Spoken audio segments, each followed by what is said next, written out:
7 août 2012, torrentnews.net, mesdames et messieurs bonjour. Aujourd'hui, devant le tribunal, Kim.com a expliqué de quelle manière la police l'a agressé pendant la perquisition de son domicile. L'audience a été planifiée sur 3 jours, après que les mandats de perquisition aient été déclarés invalides. Lors de l'audience, Kim.com indique que si les autorités avaient frappé à sa porte au lieu de l'enfoncer, il aurait volontiers coopéré. .com explique qu'au moment du raid, il était dans son lit et attendait l'installation d'une mise à jour de Windows sur son ordinateur. Il explique ensuite avoir entendu un hélicoptère et a d'abord pensé que c'était des personnes arrivant pour célébrer son anniversaire. Toutefois, il indique s'être rendu compte que quelque chose n'allait pas lorsqu'il a entendu sa porte se faire enfoncer.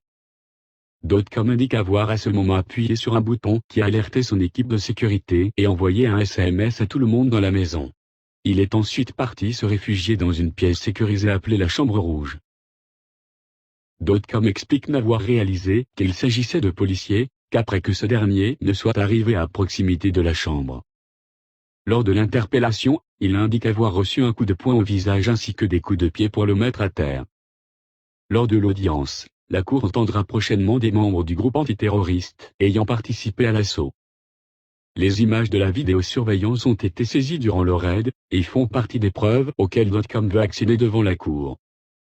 Cependant, le ministère souhaite que toute image et vidéo des caméras de surveillance ayant filmé la perquisition soit supprimée, afin de ne pas révéler des tactiques policières.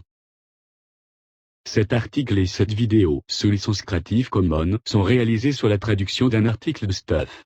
À pirater, à partager et à modifier sans modération, pour le partage, la culture, et l'information pour tous loin des cancans du business.